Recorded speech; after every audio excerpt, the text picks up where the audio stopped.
Hey guys, what's going on? This is Tyler, and today I am bringing you part 6 of What If Kakashi Adopted Naruto. Now, I am bringing you this before 2020, and the reason why I'm actually bringing you guys this part before 2020, and this will be the last part of 2019, well, that is because you guys actually hit the like goal a lot earlier than expected, and I thought we weren't going to hit the like goal until like 2020 or maybe January 1st or 2nd, but you guys actually hit it a lot earlier, so here we are.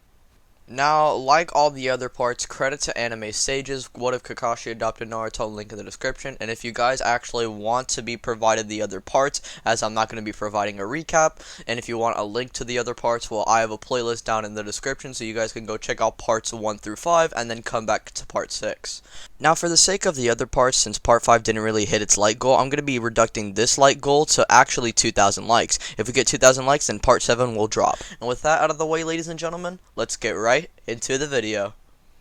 Now, we start our story off right where we last left off, and that was with the introduction of Sai. Now, Sai, like in canon, would still cause ruckus, which would alert Naruto, Shikamaru, and Choji, in which Shikamaru, Choji, and Naruto would get into a little scuffle with Sai.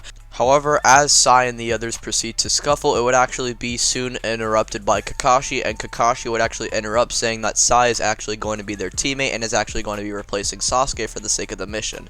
Now, Naruto is actually a little bit pissed off by this because they don't need a replacement for Sasuke, but Kakashi would then say that they're going to actually need another teammate as it's actually required, so Hinata, Sai, and Naruto, along with Kakashi leading them, are tasked to go to where Orochimaru and Kabuto are, and potentially they could find Sasuke and potentially bring him back.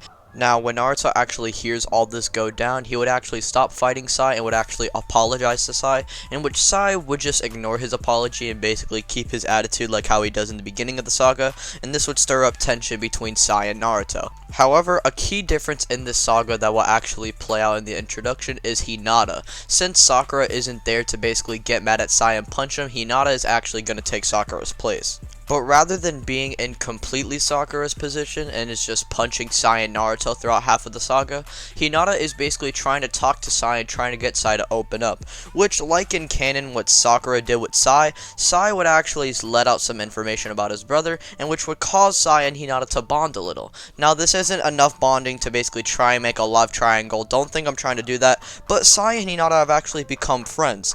Or so that's what it seems. Now, like in canon, Team 7 would eventually make it to the bridge, and Kakashi instead of Yamato would actually pretend to be Sasori, but like in canon, Kabuto actually finds out Kakashi's true identity, and then Orochimaru is then revealed, in which Team 7 has no other choice but to actually combat Orochimaru and Kabuto and reveal themselves. Hinata, Naruto, and Sai would then reveal themselves, and like in canon, Naruto would actually turn into his three-tailed cloak state, and would actually attack Orochimaru, and eventually, due to his rage and wanting for Sasuke, he actually turns into his four-tailed state. Now, Naruto, for a brief amount of time, is actually able to control this form, but over time he would eventually be consumed by Kurama, and so this would basically lead into a four-tailed berserk Naruto fight Orochimaru.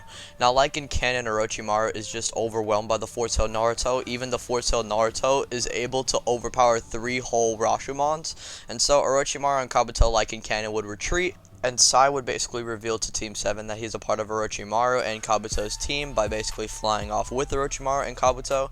And so, Kakashi and Hinata are now dealing with a four-tailed Naruto who's going on a rampage.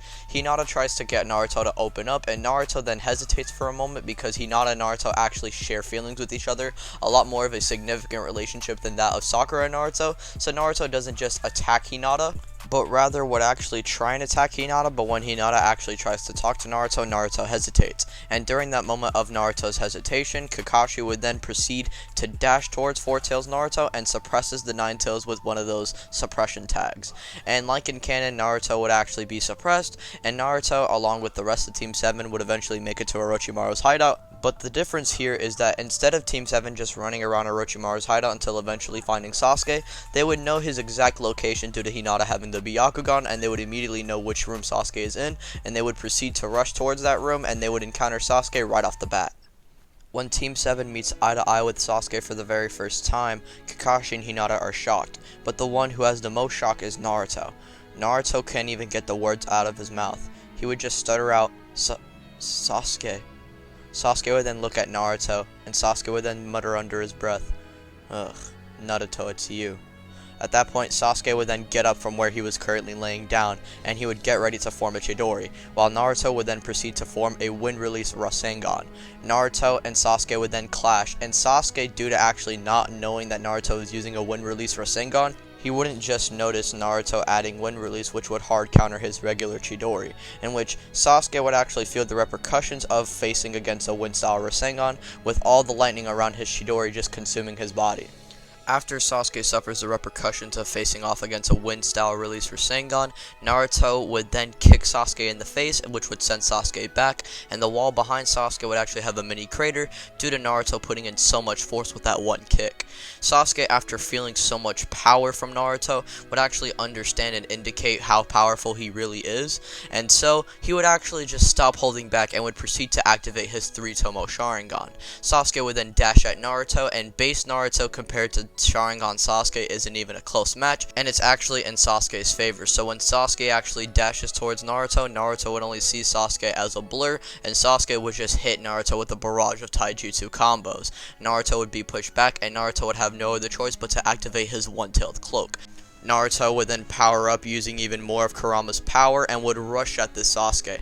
Now Sharingan Sasuke and one-tailed cloak Naruto are actually relative in speed. However, Naruto decides to kick it up a notch and activate his two-tailed cloak, which actually overpowers and pushes 3-Tomo Sasuke. Sasuke would then understand how powerful Naruto has truly gotten, and he decides to stop holding back and immediately just goes into his Curse Mark Stage 1.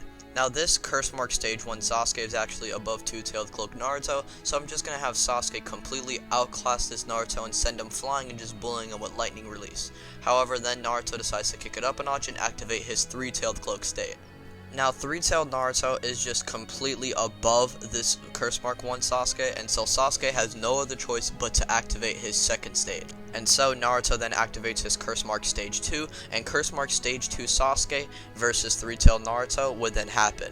And these two are just going blow for blow. But all of this beating up that they're doing on each other would come to an end when Sasuke actually forms a Chidori and Naruto forms a Rasengan.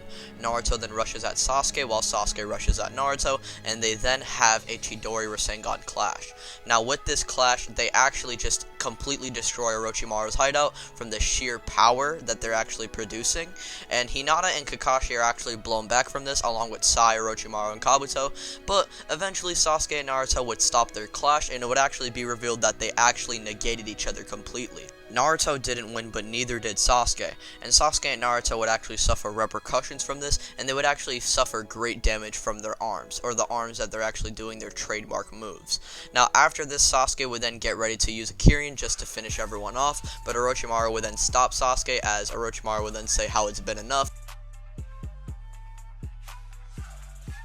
And so Orochimaru, Kabuto, and Sasuke then leave, and Team 7, and this includes Sai, they would actually just stay there and defeat, and Sai would actually join Team 7 and would actually become a good guy like in canon. And so this would conclude the Sasuke rest. Although Naruto didn't win or lose, he kind of feels more defeated. Kakashi would actually cheer up Naruto by giving him the idea of maybe creating a brand new wind-style jutsu. Now, due to Naruto actually already knowing that he has a wind-style chakra nature, and he's been training in the arts of wind-style with the Rasengan for like years now, Naruto would still learn the Rasen Shuriken, but he would learn it even easier and even faster, because Naruto has actually already used the wind-style incorporated with his Rasengan jutsu for many times. Basically, any variation of the Rasengan, Naruto can just incorporate it with wind release. So the giant Rasengan, the Vermilion Rasengan, the regular Rasengan, any kind of Rasengan really, the big ball Rasengan, it can all be incorporated with the wind style release that Naruto has. So I will say Naruto learns the Rasen Shuriken around the same time that they get the news about Asuma's death. Now, yes, Asuma still dies, and the first part of Hidan and Kakuzu versus Shikamaru's fight would still play out as per normal, since Naruto doesn't really change this part of the story, but rather, changes start to come in once Team 10 gets ready to head out to try and avenge Asuma and combat Hidan and Kakuzu by themselves. Tsunade still stops them like in canon, but the only thing that actually changes here is, rather than Kakashi being the one to lead them, it's Kakashi and Naruto. And so, like in canon, Team 10 along with Kakashi and this time Naruto, they would go out and actually plan on attacking Hidan and Kakuzu by surprise. Now when Hidan and Kakuzu actually attempt to head to the leaf, they would be stopped by Shikamaru, and like in canon, they would still be bamboozled. But rather than Kakashi getting stabbed by Kakashi's Raikiri, it's actually going to end up a lot worse for Kakuzu. Kakuzu would actually be bamboozled by Naruto, who actually has a Rasen Shuriken ready to be just thrown at. And so rather Kakuzu meeting a Raikiri through his chest, he would meet a Rasen Shuriken that literally obliterates all of his hearts and obliterates him on a cellular level, and Kakuzu is just killed off easily. Now, due to Kakuzu actually being caught off guard by the Rasen Shuriken, he actually meets his end a lot earlier, and Hidan, seeing Kakuzu, the strongest of the duo, just go down like that, he gets all shooken up. However, Shikamaru would then tell Team 10, along with Kakashi and Naruto, that he's got this, and like in canon, Shikamaru then brings Hidan to the forest. And like in canon, he would then avenge Asuma by killing Hidan like how he did in canon, and this arc would eventually just end with Team 10 and Kakashi and Naruto revealed to be alive and actually successfully defeating the Akatsuki duo. Now, with this arc ending a lot shorter, we would actually get Jiraiya leaving off to the village and Sasuke planning on killing Orochimaru. And so that is where we're going to be leaving things for right now. And thank you guys for watching and being patient for part 6. I actually had to wait for this. This part is actually coming out immediately right after the like goal has been hit, I believe. But I'm recording this video actually immediately right after part 5 because I know how much you guys want this series, so I'm actually recording this a lot earlier than expected. If you guys do want part 7, let's get this video to 2,000 likes, and part 7 will be on its way. Keep in mind, part 7 will most likely be around 3,000 to 4,000 likes. I don't know, depending what I think, probably 3,500. So be sure to hit this like button and hit part 7's like button, because you guys have been lacking lately. Also, check out Anime Sage's playlist along with my playlist down in the description. With that out of the way, be sure to follow me on Twitter and join the Discord, and also hit the subscribe button with also hitting the notification bell, that way you don't miss when I upload.